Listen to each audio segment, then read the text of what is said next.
আসসালামু আলাইকুম। আজকে আমি আপনাদের খুবই মূল্যবান একটি টোটকা শেখাবো যে আপনাদের যদি কোনো রোগ হয় তাহলে সেই রোগ থেকে আপনারা কিভাবে মুক্তি পাবেন। তো আজকের ভিডিওটির উদ্দেশ্য হলো আমি ২টি চারা কুরিয়ারে পাঠাচ্ছিলাম। একটি হলো যশোর এবং রংপুরে।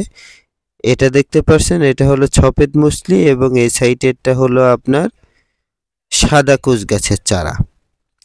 তো আজকে যে টোটকাটা আপনাদের শেখাবো যে আপনার যদি কোনো কঠিন রোগ হয় তাহলে সেই রোগ থেকে আপনি কিভাবে মুক্তি পাবেন।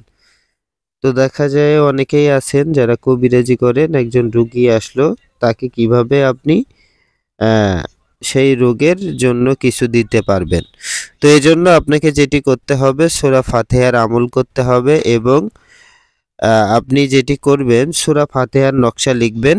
নকশা লেখার পরে যে রোগ আপনার হবে বা যে রোগের জন্য আপনি তাকে সমাধান দিতে চান সেই সূরা ফাতিহার নকশার নিচে আপনার সেই রোগের নাম উল্লেখ করে লিখতে হবে। লেখার পরে সেই পানি আপনাকে সেই নকশাটি গুলে সেই নকশার পানিটুকু তাকে খাওয়াইয়ে দিতে হবে। ইনশাল্লাহ সে রোগ থেকে মুক্তি পেয়ে যাবে।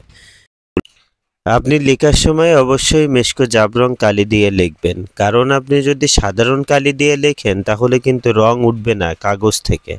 তো এজন্য আপনাকে মেশকো জাবরং কালি দিয়ে লিখতে হবে। ধন্যবাদ।